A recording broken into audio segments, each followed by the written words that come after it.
Brain is often considered the most complex thing in the universe. Think of it as the airplane's cockpit, where the pilots work to control the body.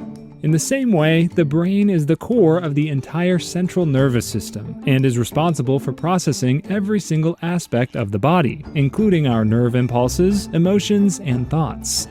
The brain is an absolute energy user, taking up almost 25% of the body's energy, despite making up less than 5% of the total weight. And in cases of sickness or danger, it will do anything, and I mean anything, to save itself, even at the expense of other body parts.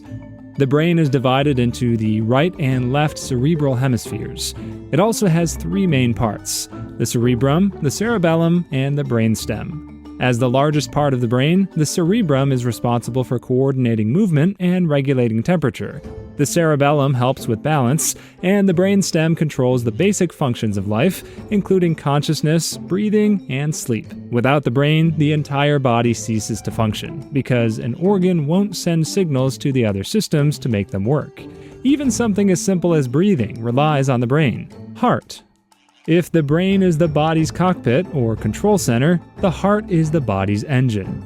Just like a ship or an airplane can't function without an engine, the body won't function correctly without a heart because it is responsible for pumping blood to the rest of the body.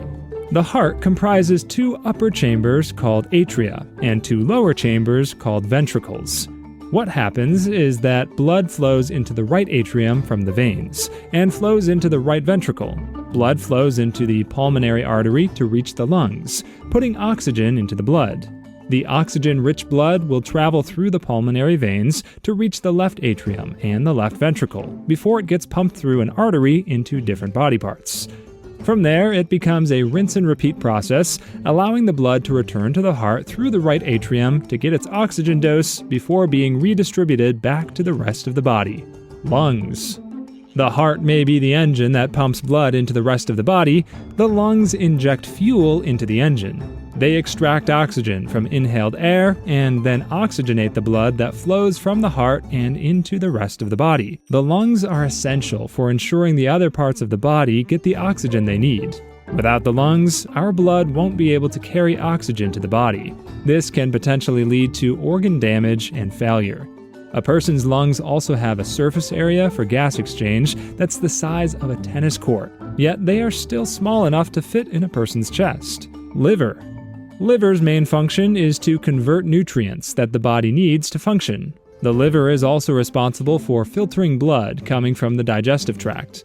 Aside from that, the liver also has other important functions, including bile production for digestion, protein production for blood clotting, helping the body filter out toxic substances, and helping the body's immune system. The liver is also a powerful organ that can heal itself back to its original size even if 75% were cut out. And because the liver's functions are related to blood filtering, it contains almost 20% of all blood in the body. Kidneys. Kidneys are a pair of bean-shaped organs that can be found just above the hips, approaching the person's back. When blood flows into the kidneys, they filter waste into the urine using filtration units called nephrons. The waste is then washed out of the body through urination, making the kidneys important in removing any harmful waste products in your body. Everyone is born with two kidneys. One is enough to filter enough blood to keep the entire body running normally. This explains why a lot of people donate one of their kidneys. Spleen. Spleen is an organ found in the upper part of the belly. Its major role is to protect the body by removing older blood cells and other foreign objects from the bloodstream. Basically, the spleen is similar to your car's air filtration system, which filters foreign substances and harmful fumes from getting into your vehicle. Instead, the spleen removes old and damaged cells and ensures that only healthy blood circulates in your body. Gallbladder. Gallbladder is a small pear-shaped organ found in the upper quadrant of the abdomen, just next to the liver. While it isn't a vital organ, the gallbladder works together with the liver. It is responsible for storing and releasing the bile that the liver produces.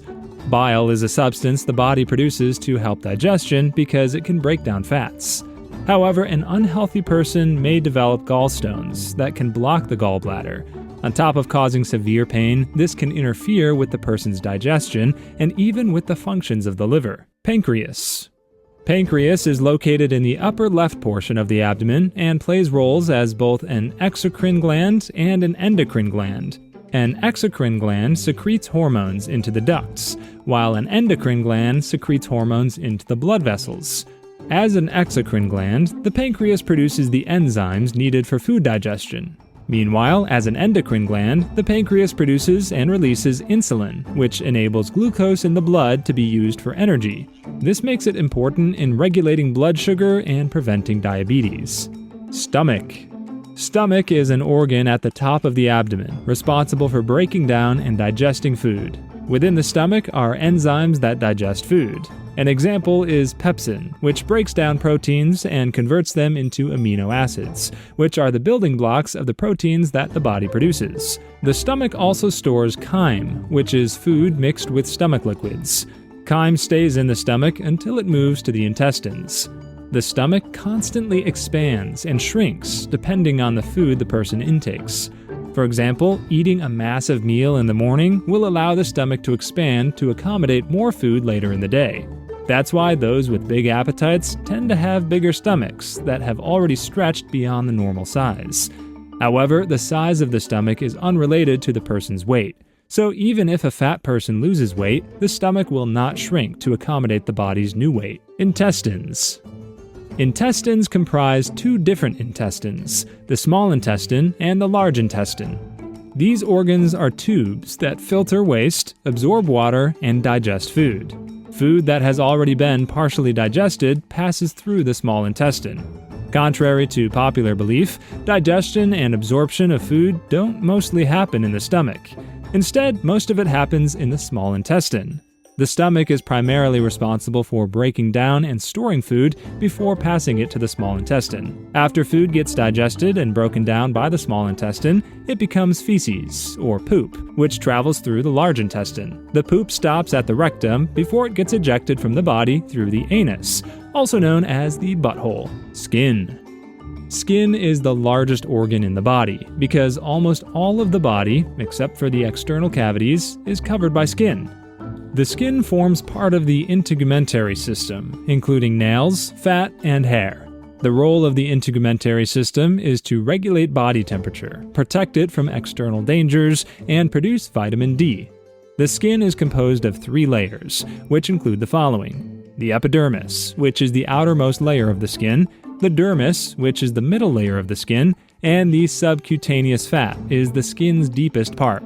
People from different parts of the world have different skin colors because of melanin, a substance that the skin produces to help protect the body from the sun's harmful rays.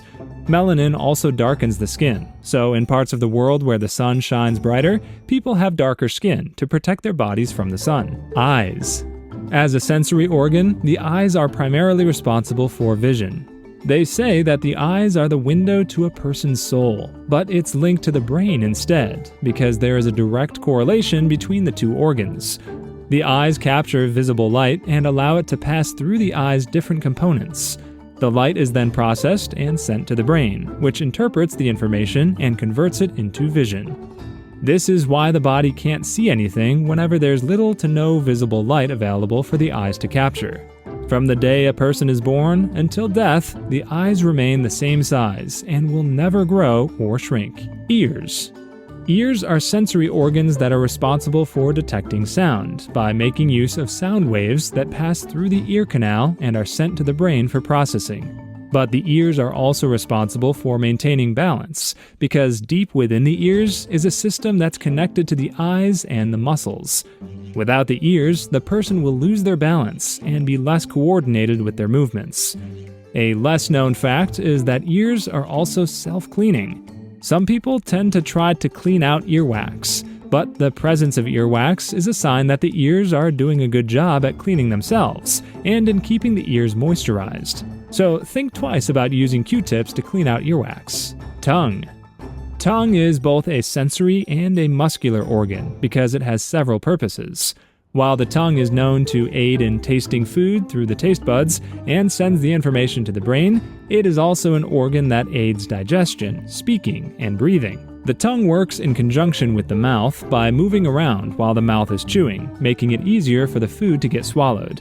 It is also responsible for helping the mouth produce different sounds and pronouncing certain words. Finally, the tongue aids breathing by keeping the mouth's airway open. Reproductive organs. Male and female bodies have different reproductive organs that form part of large reproductive systems. For males, the testes are the main reproductive organs. As for the females, the ovaries are considered the most vital for reproduction. Also known as the testicles, the testes are organs found in a pouch of skin called the scrotum. Basically, these are the balls. The role of the testes is to produce sperm and a hormone called testosterone. This gives men the usual large and bulky muscles, anger issues, etc. Meanwhile, the ovaries are found on either side of the female's uterus. The main role of the ovaries is to produce eggs for fertilization, and the hormones estrogen and progesterone. Without the ovaries, the female body cannot get pregnant and eggs for fertilization, and the hormones estrogen and progesterone